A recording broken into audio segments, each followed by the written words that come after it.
Então, para quem não me conhece, meu nome é Thaís Albuquerque, sou discente da Universidade Federal de Pernambuco, Centro Acadêmico de Vitória de Santo Antônio, e meu trabalho tem como título Influência do distanciamento social provocada pela Covid-19 sobre o nível de atividade física de adultos. Então, a Covid-19 é uma doença infecciosa respiratória causada pelo mais recente coronavírus, o qual foi descoberto no final de dezembro de 2019 em Wuhan, na China, e se espalhou rapidamente em todo o mundo. Visando conter a propagação do vírus, o isolamento social tem sido necessário. Contudo, este cenário tem ocasionado implicações na saúde, na economia e na vida social dos indivíduos. Assim, sabendo a necessidade de compreender e investigar, além do aspecto epidemiológico da pandemia da Covid-19, as alterações comportamentais de estilo de vida da população brasileira, nos propomos avaliar o nível de atividade física e exercício físico de adultos durante o distanciamento social provocado pela Covid-19. Para tal, traçamos como objetivo avaliar as mudanças provocadas pelo distanciamento social da prática de atividade física em adultos pernambucanos. O estudo é do tipo transversal, foi conduzido a partir da pesquisa eletrônica envolvendo indivíduos acima de 18 anos de ambos os sexos, entre julho e agosto de 2020, composto por 9 questões relacionadas à atividade física. Foi realizada uma análise descritiva. Após essa análise, os valores foram apresentados em medianas e frequências absolutas e relativas. Como resultados, trazemos 3 perguntas realizadas aos participantes. A primeira delas, referente se o indivíduo teria praticado exercício físico durante o período de pandemia, e a maioria deles responderam que não, correspondendo a 51,9%. Com relação à atividade física, se ele se considerava durante esse período muito ativo, inativo, moderadamente ativo, ativo ou pouco ativo, a maioria, correspondente 43,8%, responderam que se considerava pouco ativo.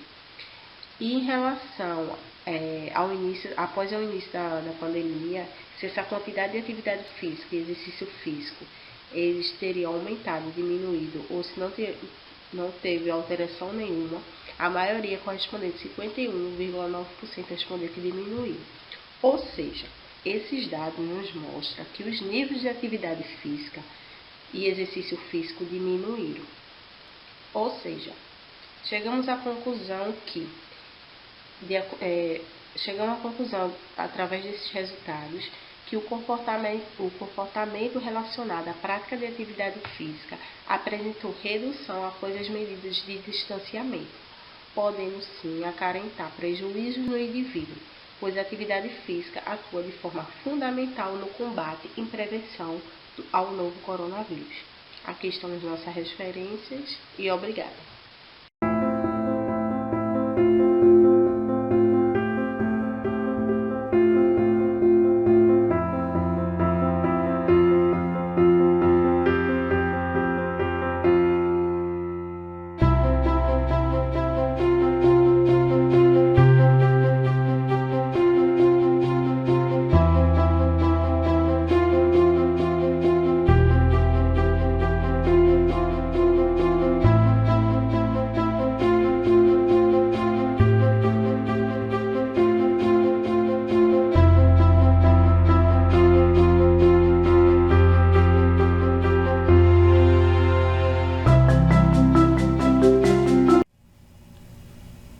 Bom dia, me chamo Alda Cássia.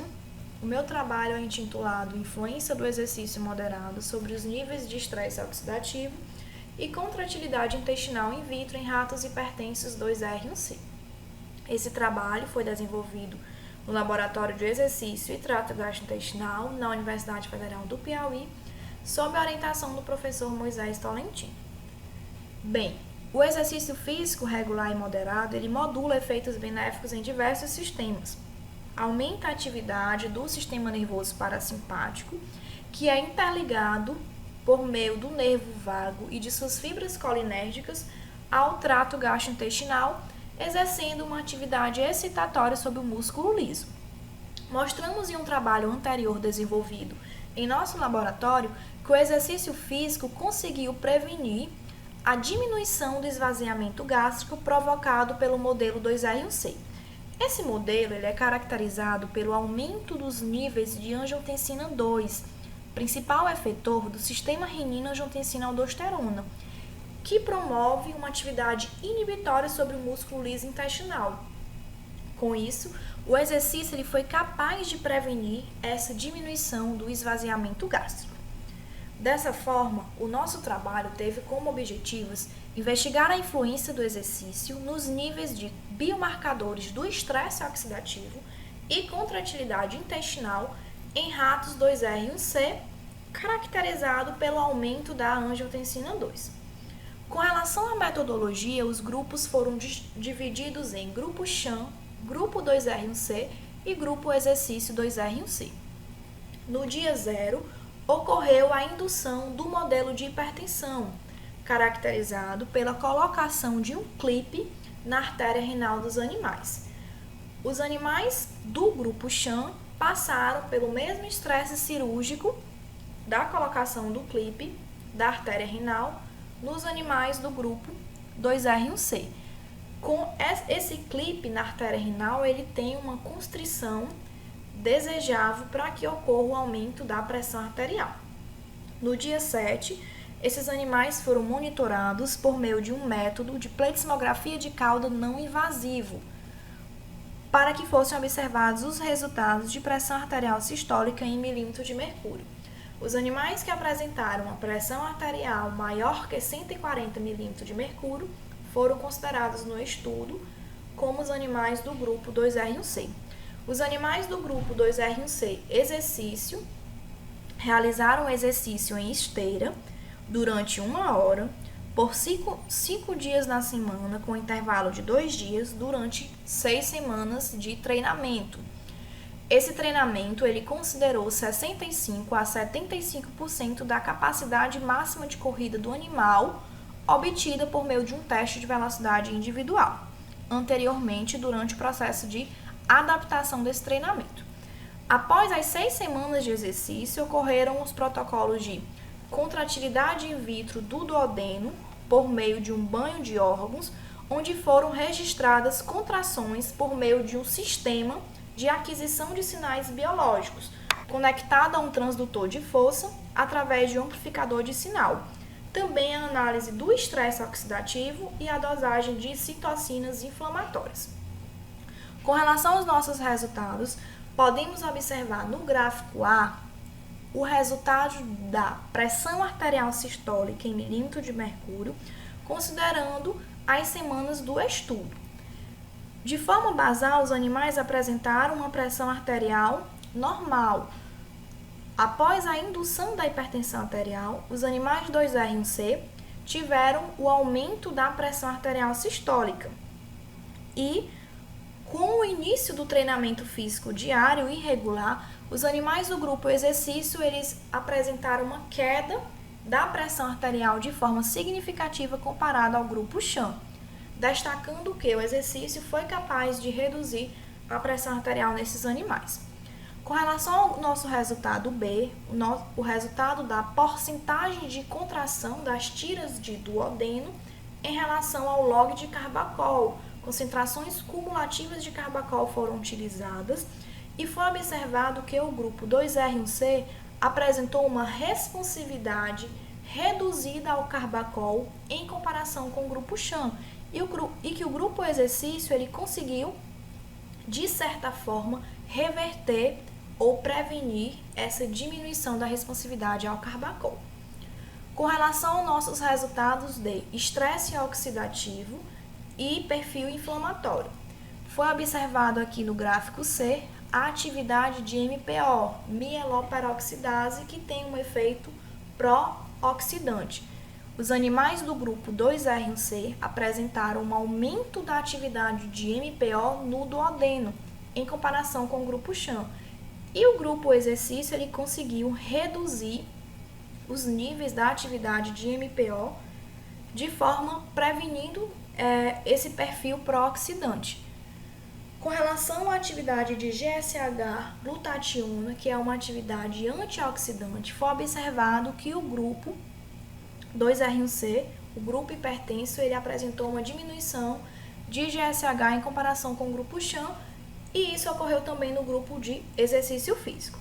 Investigando o perfil inflamatório por meio da dosagem de interleucina 6, foi observado no nosso gráfico E que o grupo hipertenso, o grupo 2R1C, na qual foi incluso o clipe de artéria renal, eles apresentaram um aumento desse perfil inflamatório observado aqui pela interleucina 6 no duodeno de forma significativa em comparação ao grupo chão, assim como o grupo exercício, ele conseguiu reduzir a interleucina 6 de forma significativa, prevenindo esse perfil inflamatório característica da patologia da hipertensão. Com isso, concluímos que a hipertensão 2R1C, esse modelo de hipertensão renovascular, ele aumenta a inflamação intestinal, observada aqui pela análise tanto da contratilidade como da investigação antioxidante, pró-oxidante no trato gastrointestinal, nas tiras de duodeno, e reduziu a contratilidade intestinal, pois obteve uma responsividade diminuída ao carbacol, modificando assim também o estresse oxidativo. O exercício ele conseguiu prevenir essas alterações induzidas pela hipertensão 2R1C, com relação à pressão arterial, conseguiu reduzir a diminuição da responsividade ao carbacol, perfil tanto oxidante como inflamatório. O nosso trabalho ele teve como apoio FAPEP e CAPES. Muito obrigada pela atenção.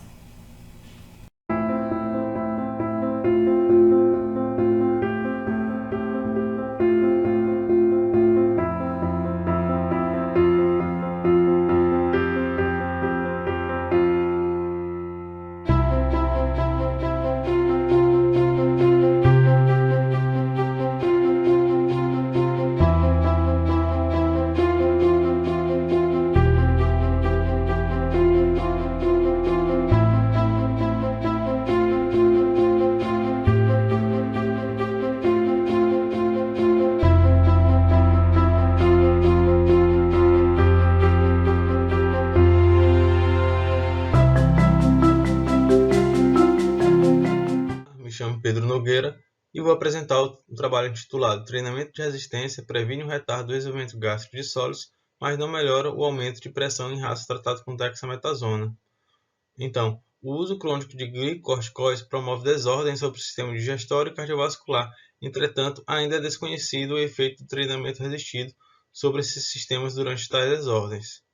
Já é sabido que o treinamento aeróbico ele é capaz de prevenir tais desordens no sistema cardiovascular e digestório. Então, o nosso objetivo é investigar o efeito do treinamento resistido sobre a motilidade gástrica e parâmetros cardiovasculares em ratos tratados com dexametasona. Utilizamos ratos machos Winster, 10 ratos por grupo. O nosso trabalho foi aprovado pelo Comitê de Ética e o nosso glicocorticoide utilizado é a dexametasona. Foram divididos em dois grandes grupos, sedentários e treinamento de resistência, onde o grupo sedentário, um recebeu salina, que é o controle, e o outro a dexametasona.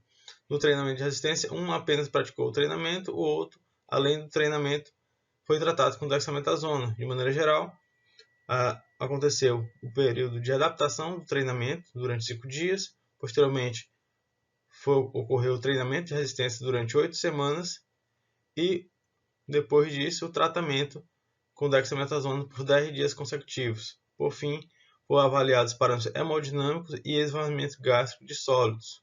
E ao longo desse processo foram realizados os testes de carga máxima para avaliar a quilagem correta para cada semana e ver se realmente o exercício está surtindo efeito. Os animais treinavam em uma escada vertical, tá, durante 8 semanas, 5 vezes por semana, e cada dia eles faziam 8 sessões, tá, que variam aí de 50% a 100% da carga máxima.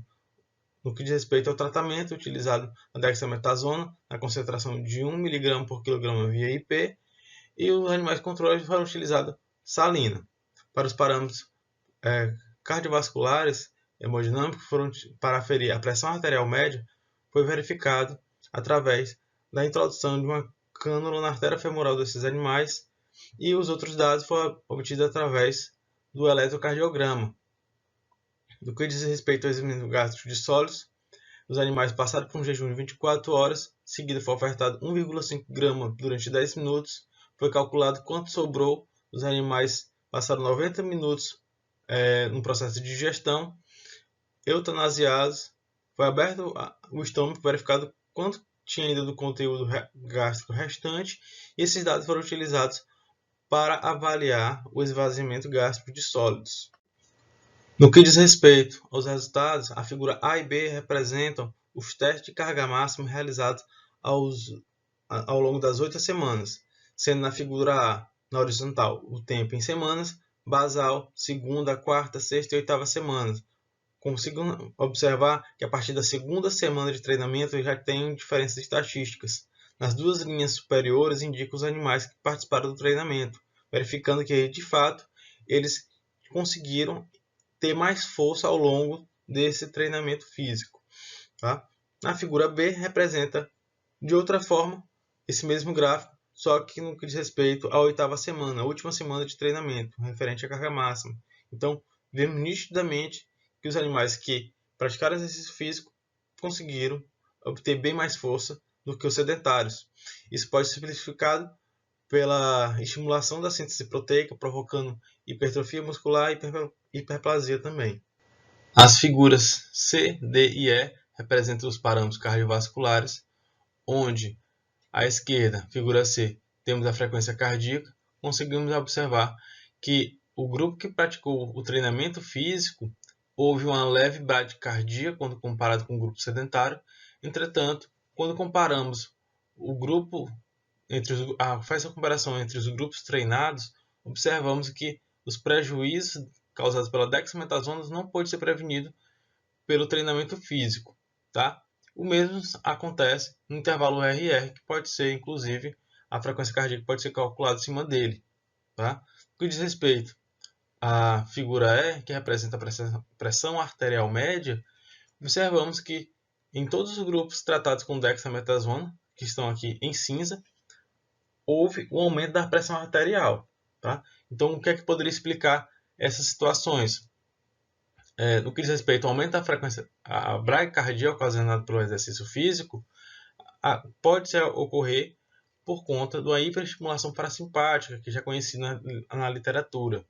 No que diz respeito à pressão arterial elevada, sabe-se na literatura que a dexametasona é capaz de inibir a L-arginina, que é um precursor do óxido nítrico, tá? Bem como também inibir as prostaglandinas, que elas estão responsáveis aí no processo de relaxamento dos vasos sanguíneos.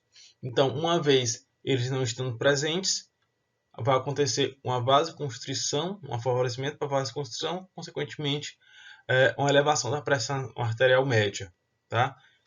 E à direita temos aqui na figura F o esvaziamento gástrico de sólidos. Observamos que todos os grupos tratados com dexametasona em cinza, eles tiveram uma diminuição na taxa do esvaziamento gástrico, certo?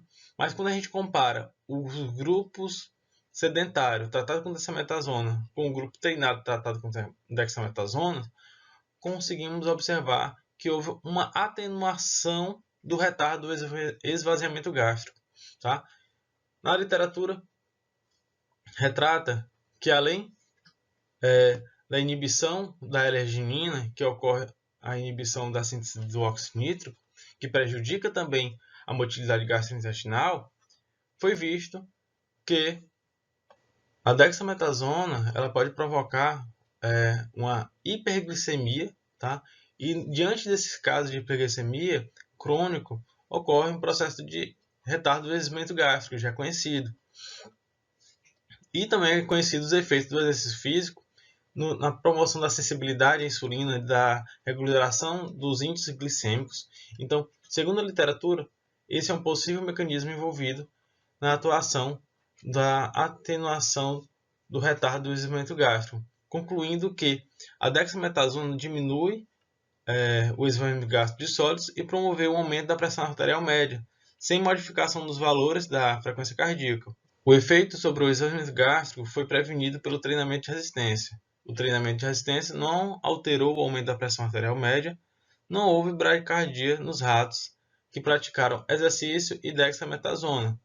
Por fim, conseguimos observar aqui a ilustração que os animais que foram tratados com dexametasona obtiveram um retardo do esvaziamento gástrico e um aumento da pressão arterial. Em contrapartida, o treinamento de resistência conseguiu atenuar o retardo do esvaziamento gástrico. Desde já, muito obrigado.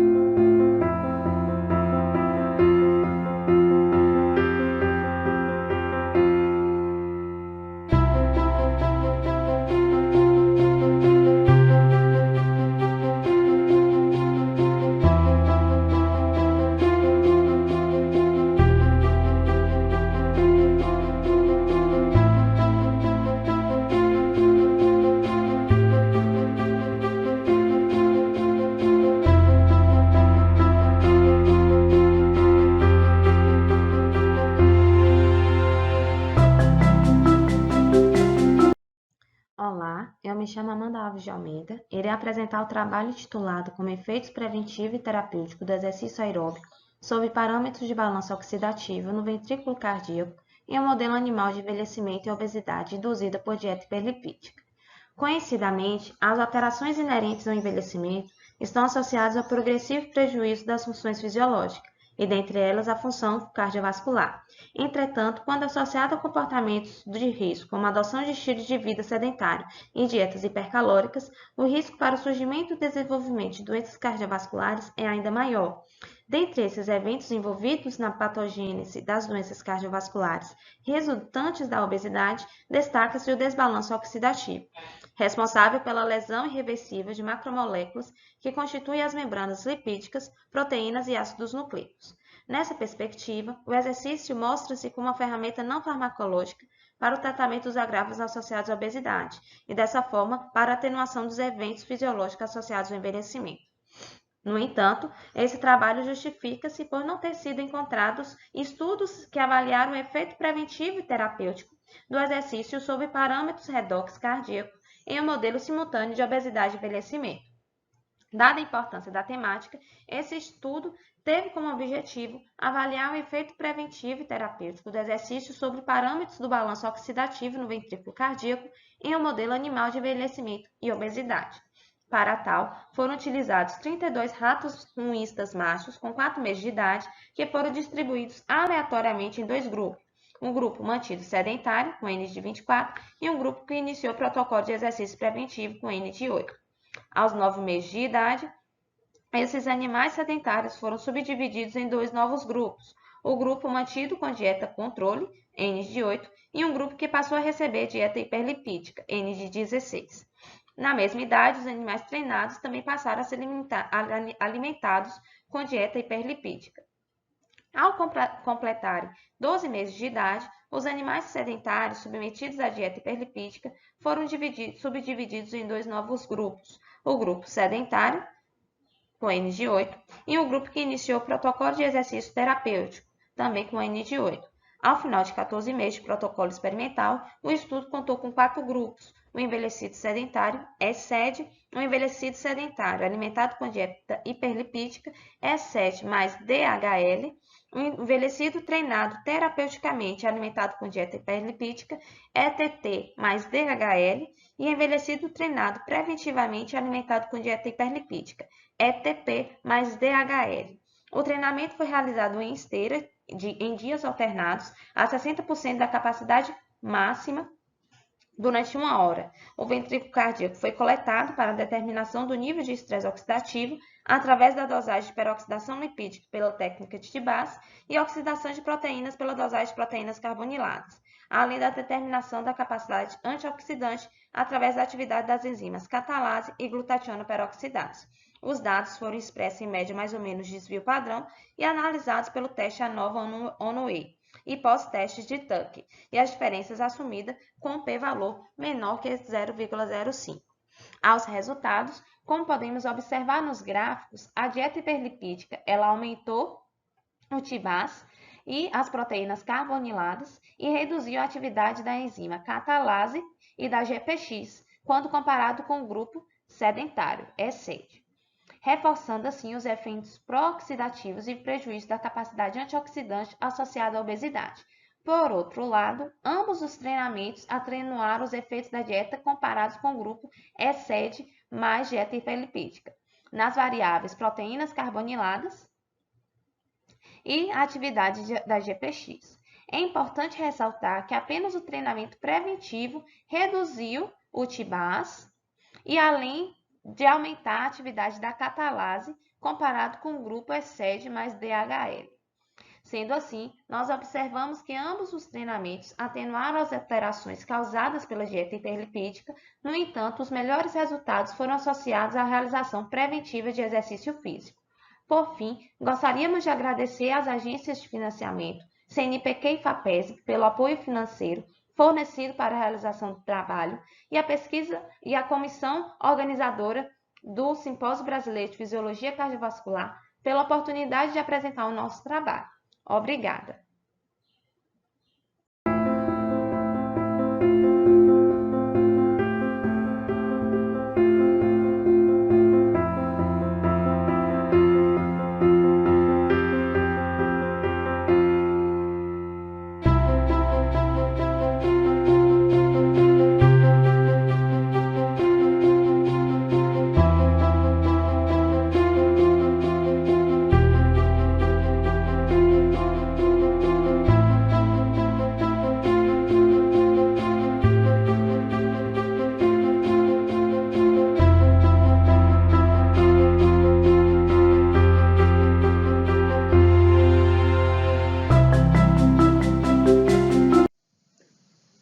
Olá, me chamo Karine, sou aluna de doutorado no Laboratório de Investigação Cardiovascular na Fiocruz.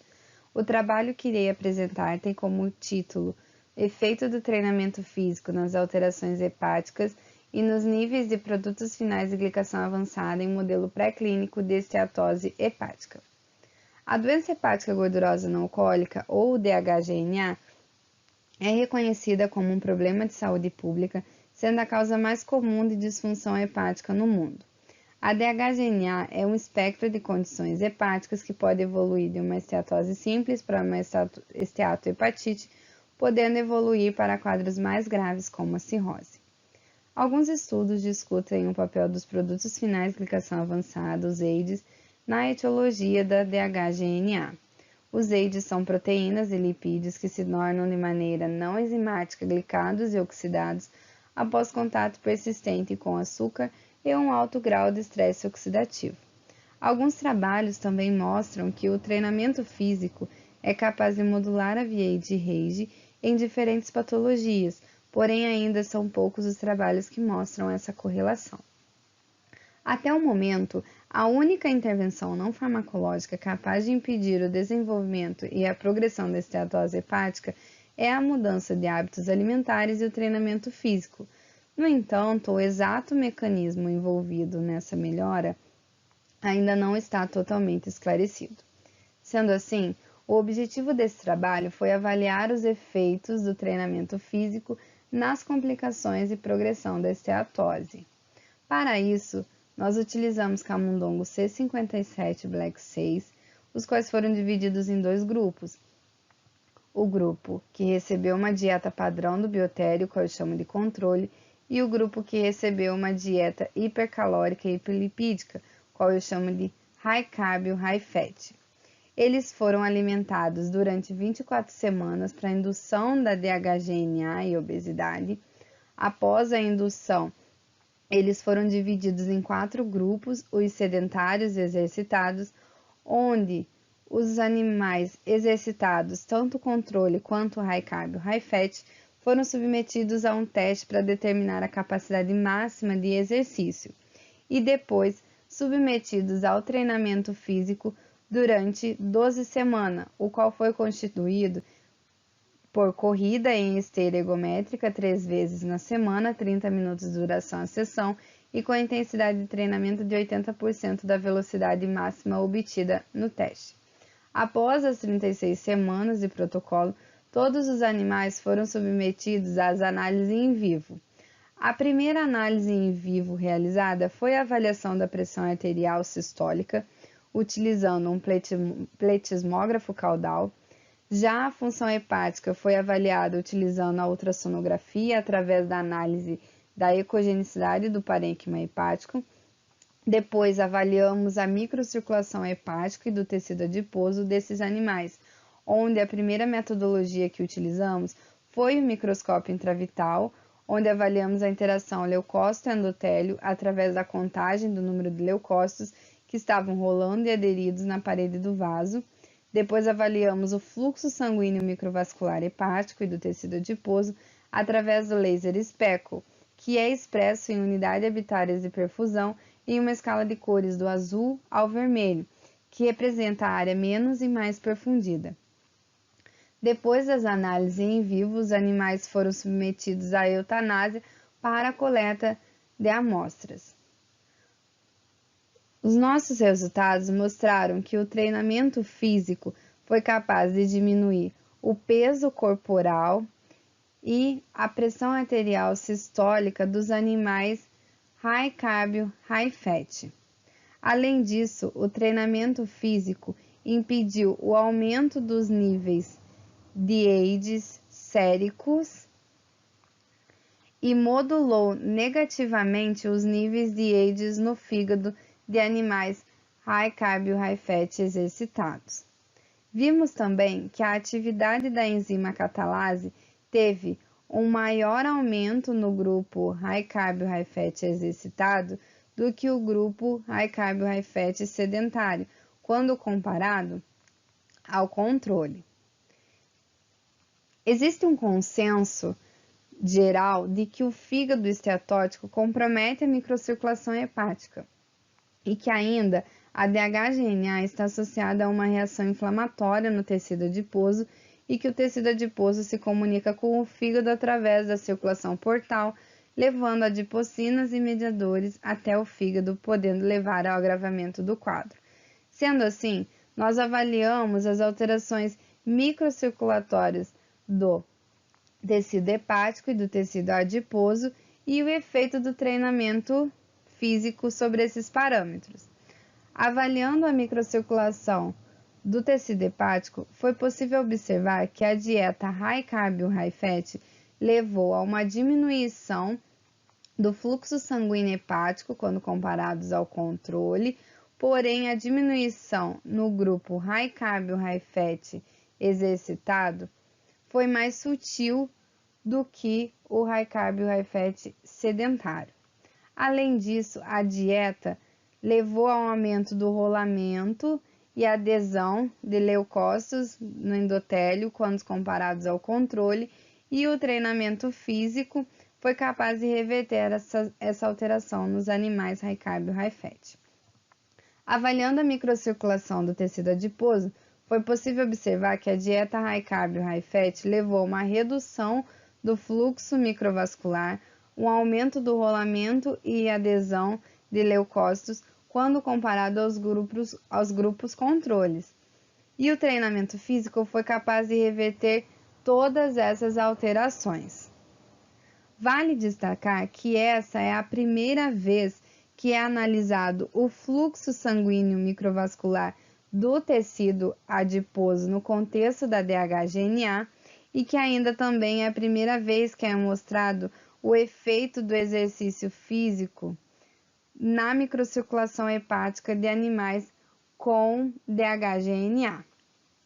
Além disso, o treinamento físico também foi capaz de diminuir a ecogenicidade do parênquima hepático e o percentual de esteatose nos animais high carb ou high fat. Com isso, concluímos que o treinamento físico ele pode ser um potencial tratamento não farmacológico para disfunção microcirculatória e complicações metabólicas associadas a DHGNA. Nós recebemos apoio da FAPESD, da CAPES e CNPq e da Fiocruz. Obrigada.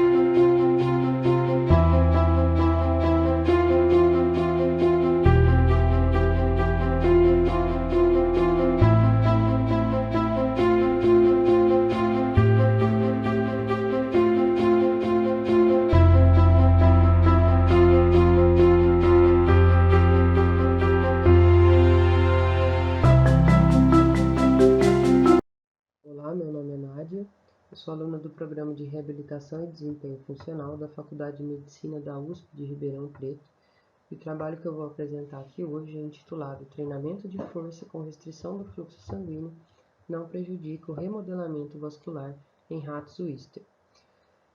Bom, já está bem estabelecido na literatura os diversos benefícios que o treinamento de força, sendo ele combinado ou não ao treinamento aeróbio, que exerce tanto para a população geral quanto para a população já acometida por doenças cardiovasculares e ou metabólicas.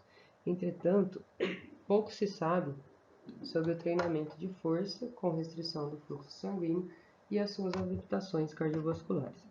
Dessa forma, o objetivo desse trabalho foi então avaliar as adaptações desse tipo de treinamento com restrição do fluxo no remodelamento vascular de ratos submetidos à cirurgia arteriovenosa.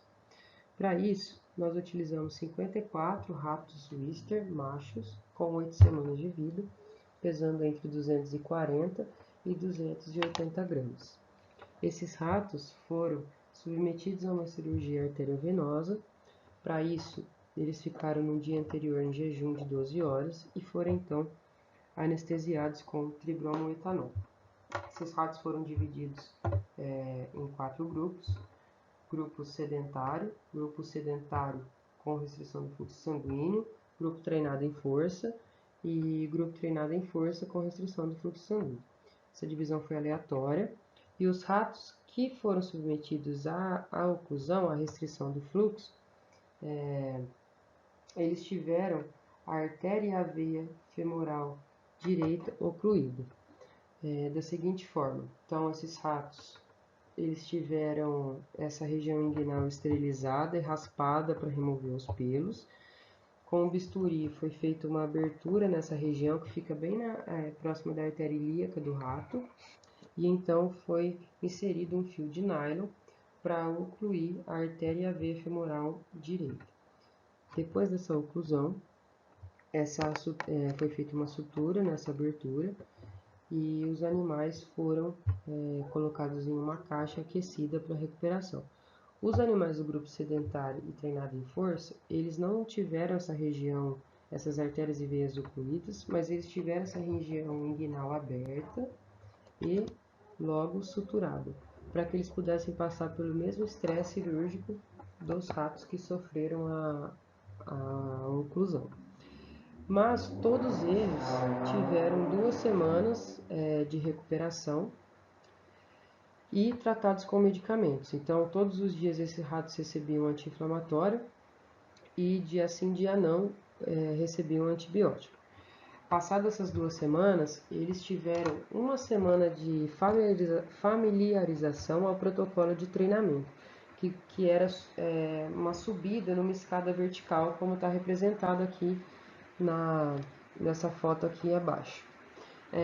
Como que foi feito isso? Então, esse treinamento era feito 3 vezes por semana, mas na familiarização, que antecedeu o treinamento de fato, na segunda e na quarta-feira, esses ratos tiveram uma intensidade e volume progressivo. Então, na segunda-feira, eles fizeram três séries de 10 subidas na escada.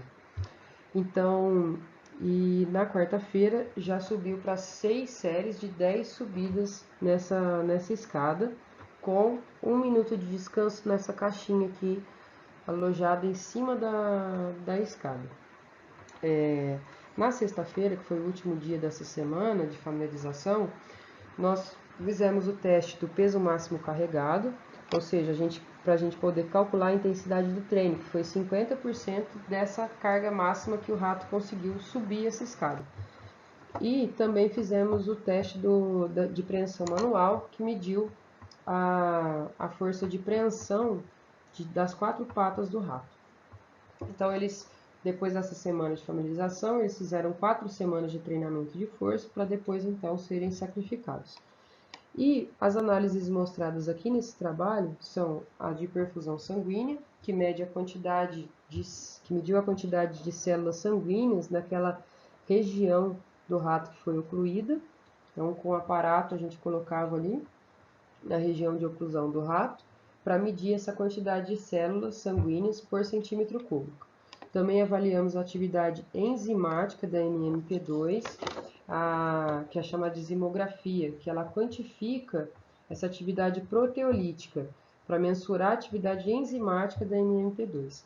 E, posteriormente, fizemos a imunofluorescência da NMP2, que é a matriz de metaloproteinases, que investiga a presença da MMP2 no tecido vascular.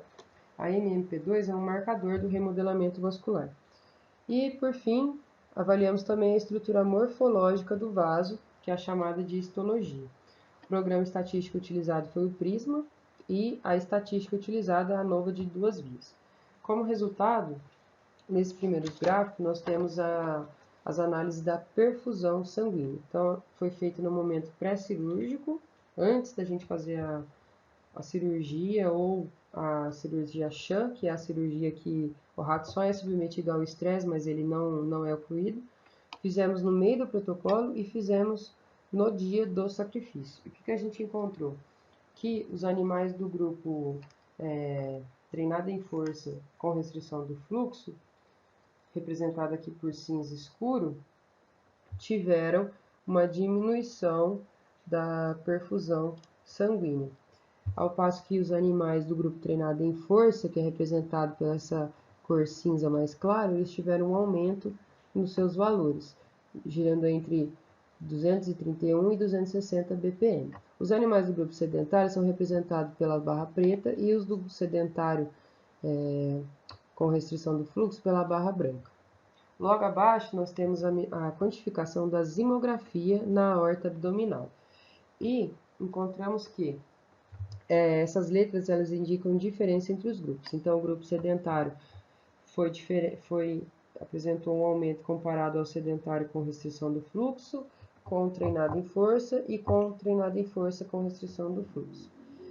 Ao passo que o treinado em força teve uma diminuição comparado somente ao sedentário. Mas, quando a gente faz a análise da imunofluorescência da MMP2 para medir de fato a presença no tecido vascular em questão, que era a aorta abdominal, nós não encontramos diferença entre os grupos, tanto aqui nesse gráfico da quantificação, quanto nessa imagem fotográfica.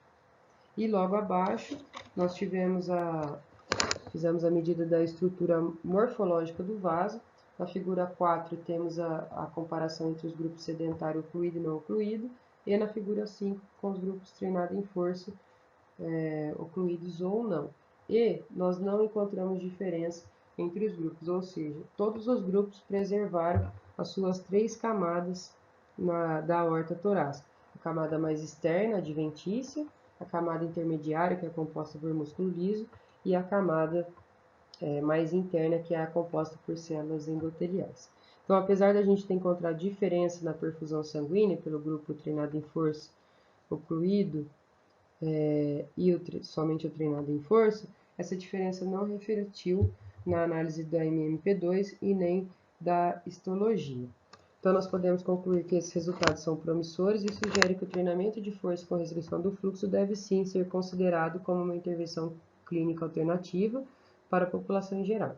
Contudo, mais estudos são necessários para elucidar outras vias envolvidas nesse processo.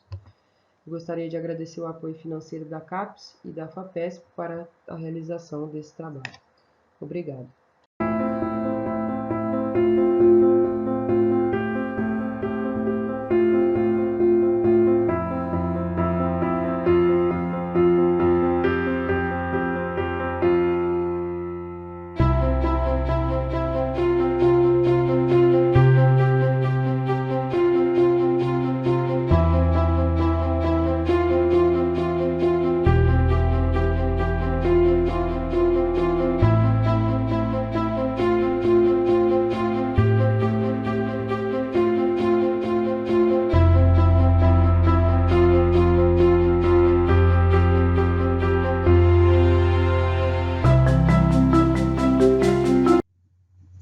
Meu nome é Tânia Plenchecaira, sou aluna de mestrado orientada pela professora doutora Kátia De Angelis. Apresentarei o trabalho intitulado Associação de Treinamento Físico Combinado, Emaleato de enalapril diminui pressão arterial e simpático-vascular em modelo experimental de hipertensão arterial. Gostaria de ressaltar que os dados apresentados a seguir são dados parciais do meu projeto de mestrado, que visa avaliar, além das variáveis apresentadas, parâmetros renais mais específicos para a conclusão do estudo. Sabe-se que a principal causa de morte no mundo são as doenças cardiovasculares. A hipertensão e o sedentarismo são importantes fatores de risco associados a essas doenças. A hipertensão arterial sistêmica estabelecida pode induzir lesões em órgãos-alvo, como os rins. Considerando que a hipertensão arterial sistêmica atinge 30 a 45% da população adulta, ela determina dano renal em um importante número de pacientes. Portanto, para a população hipertensa, são recomendados fármacos antihipertensivos e treinamento físico pelos efeitos na redução da pressão arterial e na melhora nos parâmetros de variabilidade da pressão arterial. No entanto, os efeitos da associação dessas terapias ainda não são bem conhecidos e poderiam ser potencializados. Com isso, o objetivo desse trabalho foi investigar os efeitos do treinamento físico combinado associado ao tratamento farmacológico sobre pressão arterial, variabilidade da pressão arterial e parâmetros renais. Para isso, foram utilizados 16 ratos espontaneamente hipertensos, divididos igualmente em dois grupos, grupo MSE, machos sedentários mais enalapril, e grupo MTE, machos treinados mais enalapril. O protocolo teve duração de 8 semanas. Ambos os grupos foram tratados com maleato de enalapril na dosagem de 3 mg/kg por dia. E o grupo treinado realizou treinamento físico combinado, que consiste em treinamento aeróbico e resistido na mesma sessão, na intensidade de 40 a 60% da capacidade máxima, 3 dias por semana. Para a obtenção dos valores de capacidade máxima, os animais foram submetidos a testes de esforço progressivos tanto em esteira quanto em escada, no início, meio e fim do protocolo. Na última semana, todos os animais foram submetidos à gaiola metabólica por 24 horas para a coleta de urina e fezes. Foi também realizada a canulação da artéria carótida para registro direto da pressão arterial e frequência cardíaca. A variabilidade da pressão arterial foi analisada no domínio do tempo e da frequência por meio do software CardioSeries. Como resultados, foi observado aumento no teste de esforço máximo realizado em esteira para o grupo treinado mais enalapril, comparado aos seus valores iniciais e ao grupo sedentário mais enalapril. No teste de carga máxima realizado em escada, ambos os grupos apresentaram valores superiores ao final do protocolo. Entretanto, o grupo treinado mais enalapril apresentou um aumento adicional comparado ao grupo sedentário mais enalapril. Com relação ao peso corporal, ambos os grupos aumentaram seus valores ao final do protocolo. Não houve diferença no peso do tecido renal, no volume urinário e no peso das fezes. Em parâmetros hemodinâmicos, o grupo treinado mais enalapril reduziu a pressão arterial sistólica e não demonstrou diferença na pressão arterial diastólica e na frequência cardíaca em relação ao grupo sedentário mais enalapril. Na variabilidade da pressão arterial sistólica, não houve diferença no desvio padrão da média e na variância. No entanto, houve redução do componente simpático vascular no grupo treinado mais enalapril comparado ao grupo sedentário mais enalapril. Dessa forma, podemos concluir que o treinamento físico combinado associado ao tratamento com aleato de enalapril induziu redução adicional da pressão arterial e redução do componente simpático vascular em relação ao tratamento farmacológico isolado. Estudos adicionais poderão avaliar o impacto desses benefícios nos rins. Gostaria de agradecer à FAPESP, CNPq e à CAPES pelo apoio financeiro para a realização desse estudo e aos senhores pela atenção. Obrigado.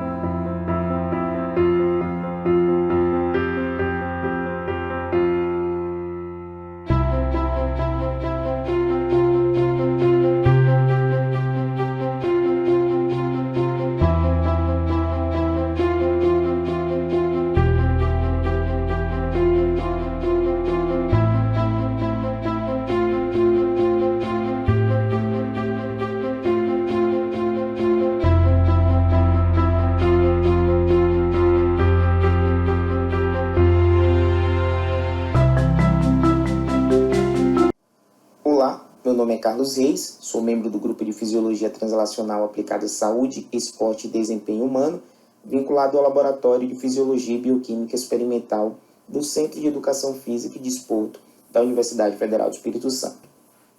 Venho por meio deste apresentar o presente trabalho, coordenado pelo professor Dr. Danilo Boccalini, com a participação dos colaboradores Zovico, Barbosa, Rica e Leopoldo. Trabalho este intitulado Exercício multiarticulares promove maior sobrecarga hemodinâmica independente da experiência em treinamento de força.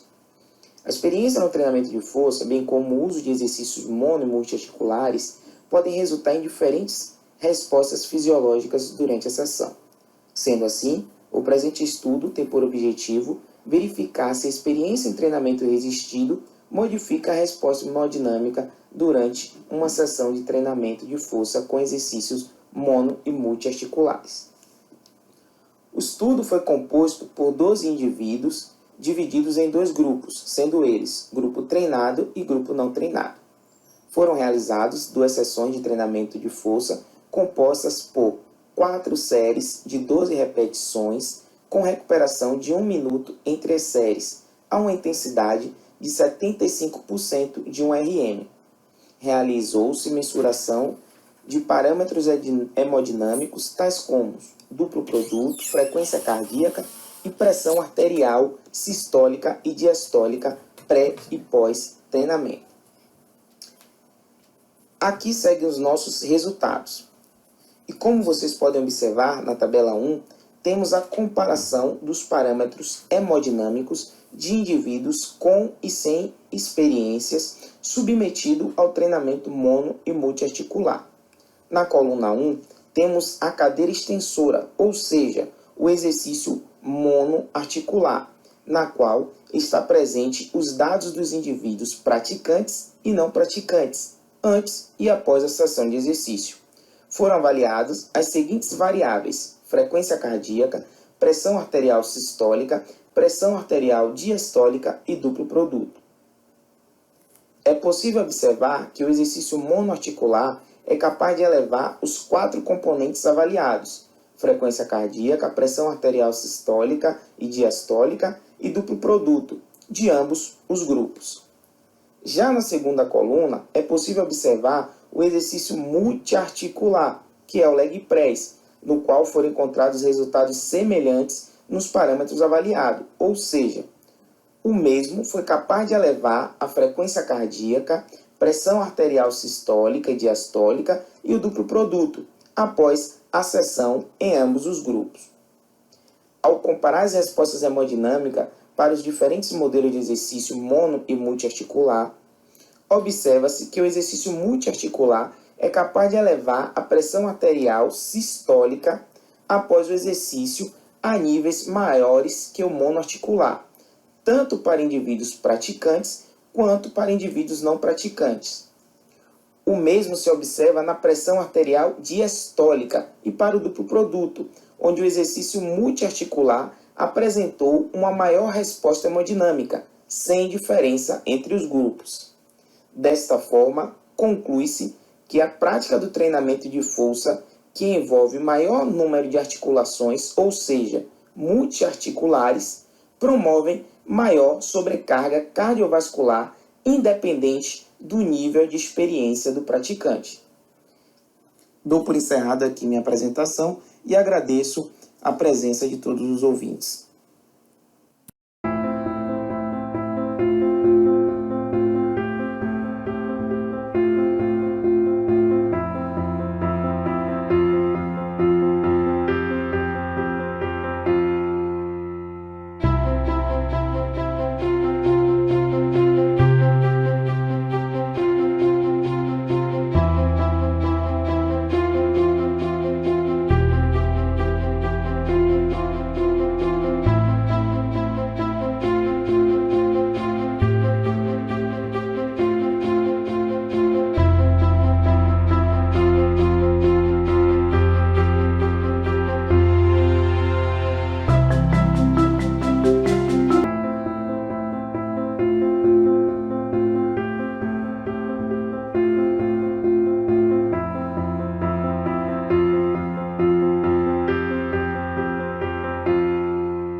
Olá, meu nome é Renata e eu vou apresentar o trabalho Exercício aeróbico de intensidade moderada reduz dano hepático e cardíaco e estresse oxidativo em roedores com sobrecarga de ferro.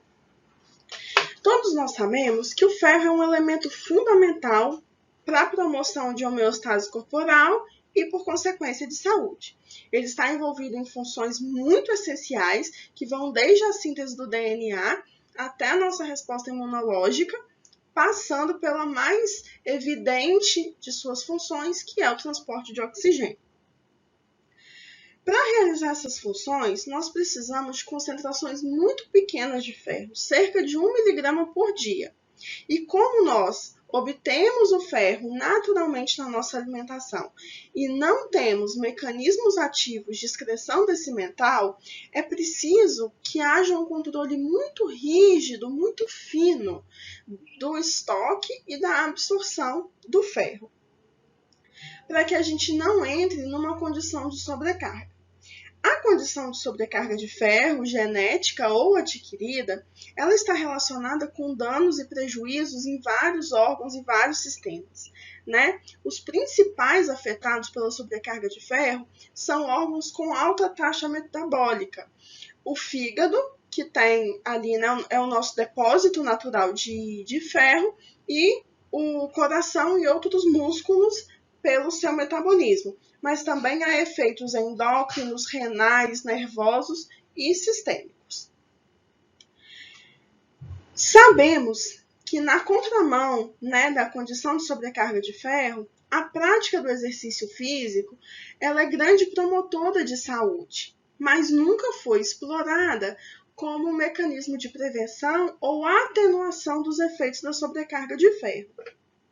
Além disso, em uma condição de sobrecarga, o ferro por si só pode causar danos aos sistemas, mas principalmente causa por conta da mediação de reações que levam ao estabelecimento de estresse oxidativo. E aí, neste sentido, também é conhecido que o exercício físico é um grande estimulador da capacidade da resposta antioxidante. E com vista para esse cenário, O objetivo deste trabalho é investigar os efeitos do treinamento aeróbio de intensidade moderada em um modelo de roedor com sobrecarga de ferro. Bem, para atingir esse objetivo, então, o nosso modelo experimental, nossos animais, que eram os ratos, foram divididos em 2 grupos, o grupo controle e o grupo ferro. Cada grupo recebeu solução salina ou ferro destrano na concentração de 100 mg por quilo durante 4 semanas. E a administração foi suspensa por 8 semanas. Bem, isso foi feito porque estudos preliminares do nosso grupo demonstraram que é preciso pelo menos 12 semanas para que haja dano cardíaco provocado pela exposição ao ferro. E como não há mecanismos ativos de excreção, mesmo após a administração, os animais continuaram, então, numa situação de sobrecarga estabelecida.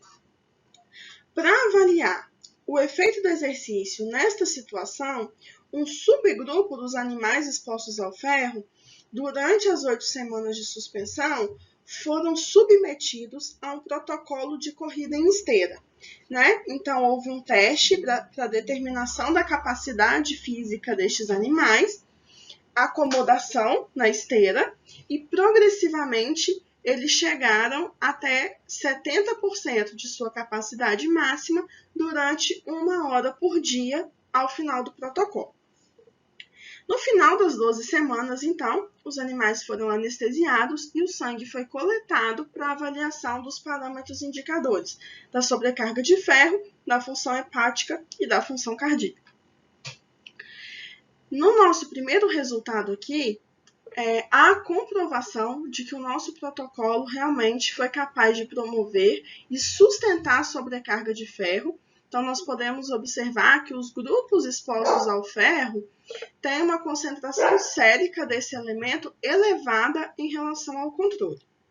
E que este resultado vem acompanhado do aumento de níveis plasmáticos do malondialdeído, que é um produto da peroxidação lipídica, do dano a membranas celulares provocados por estresse oxidativo. Aqui, nós já temos o nosso primeiro achado importante. Então, quando comparamos o grupo exercitado em relação ao grupo ferro, nós vemos que os níveis de malondialdeído foram normalizados, ou seja, voltaram aos níveis de controle, reforçando a nossa hipótese do exercício físico como um agente protetor ao estresse oxidativo na condição de sobrecarga de ferro. A partir daí, avaliamos então a função, indicadores da função cardíaca, utilizando CK e CKMB, que são enzimas liberadas em situação de grande injúria cardíaca, utilizadas, por exemplo, no diagnóstico do infarto. E nós observamos que essas enzimas elas estão aumentadas na situação de sobrecarga de ferro e elas também são normalizadas, voltam ao nível de controle, quando a gente tem a associação entre a sobrecarga de ferro e o exercício físico. Então, nós também vemos que esse papel do exercício físico é cardioprotetor na condição da sobrecarga de ferro. Analisamos, então, a função hepática. E aí, nós consideramos aqui 3 enzimas, a TGO, a TGP e a fosfatase alcalina. E nós identificamos que, embora a TGP e a fosfatase alcalina estejam normais em todos os grupos, não tenham sofrido alteração por nenhuma das 2 condições, a TGO está muito elevada no grupo ferro e está normalizada no grupo exposto ao exercício físico, A TGO ela é uma indicadora de dano hepático profundo. E aqui a gente percebe também que, além do papel antioxidante cardioprotetor, o exercício físico também protege o fígado durante a condição de sobrecarga cardíaca. Quando nós analisamos aqui a DHL, a lactato desidrogenase, nós temos um aumento numérico, porém não estatístico, no grupo ferro exercitado em relação ao controle, que é um resultado já esperado, pois é uma enzima indicadora, né, de metabolismo muscular aumentado, e podemos observar que ela aparece diminuída no grupo de sobrecarga de ferro, indicando também o dano muscular ao sobrecarga de ferro. Tomando em conjunto, né, os nossos resultados relacionados à proteção antioxidante, à proteção cardíaca, hepática, promovida pelo exercício físico na condição de sobrecarga, nós concluímos que o exercício aeróbico de intensidade moderada atenua os danos provocados pela sobrecarga de ferro nesses sítios e pode ser uma possibilidade de terapia não farmacológica adjuvante às que já existem na sobrecarga de ferro.